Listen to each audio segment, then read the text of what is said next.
Assalamu alaikum friends, today I will discuss how to delete Facebook page permanently.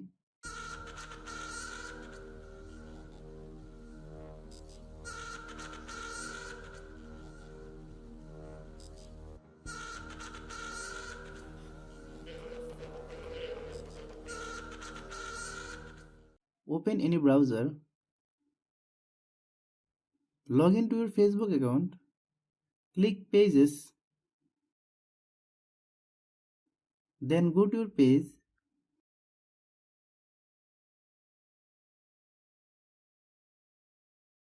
click page settings,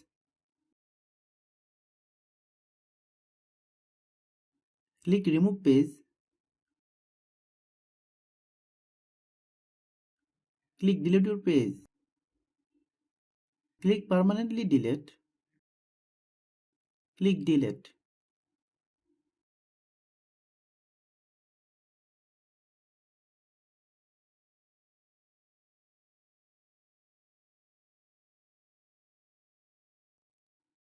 Thanks for watching.